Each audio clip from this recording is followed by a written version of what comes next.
Aujourd'hui, je vais vous montrer les aliments que j'ai favorisés pour une perte de poids. Il faut savoir que dans le cadre de mes études de santé, j'ai étudié la nutrition des sportifs, ce qui m'a permis de comprendre un peu mieux la nutrition. Donc on peut voir que 1 g de graisse égale 9 calories. Donc entre les protéines et les glucides, c'est le plus calorique. Donc le but, c'est de diminuer les graisses et de favoriser la consommation de bonnes graisses car c'est essentiel. Donc si on fait à peu près 60 kg, on aura besoin de 60 g de lipides par jour. C'est essentiel d'atteindre le nombre de lipides journaliers. Et c'est également essentiel d'atteindre son quota de glucides journaliers. Donc plus je suis actif, plus je dois consommer des glucides. La consommation de fibres est essentielle, ça permet en plus d'être rassasié plus longtemps.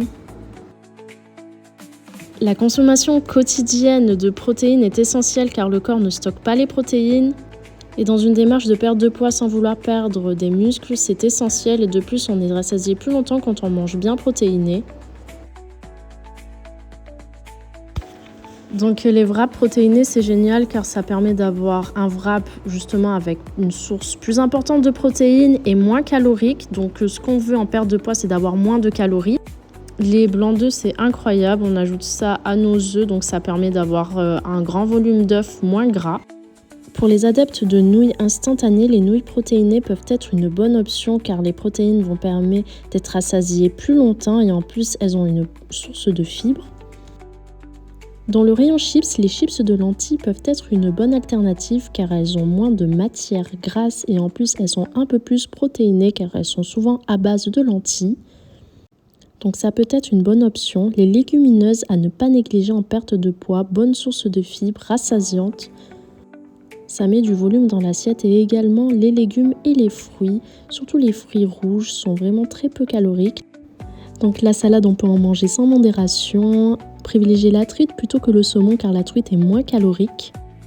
Les confitures non sucrées, c'est toujours mieux que les autres confitures.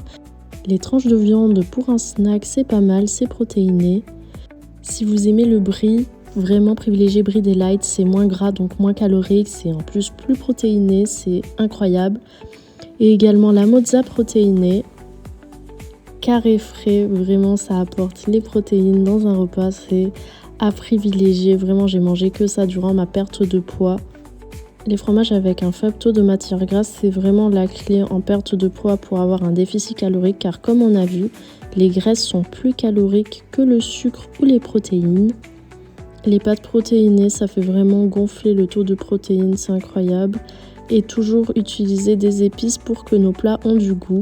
Le spray d'huile est indispensable pour contrôler les calories, ne pas en mettre trop d'un coup.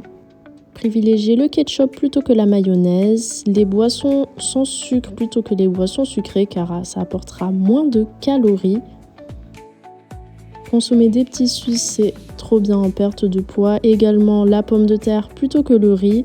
Et on lit toujours les étiquettes pour voir le nombre de calories. Car dans notre société actuelle, les calories peuvent augmenter facilement.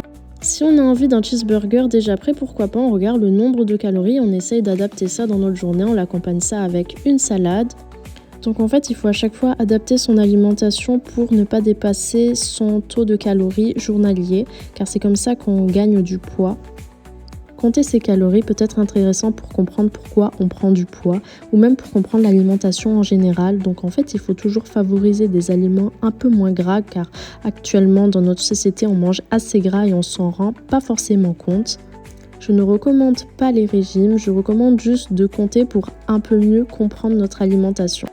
Évitez également toute frustration. J'espère que cette vidéo vous a plu.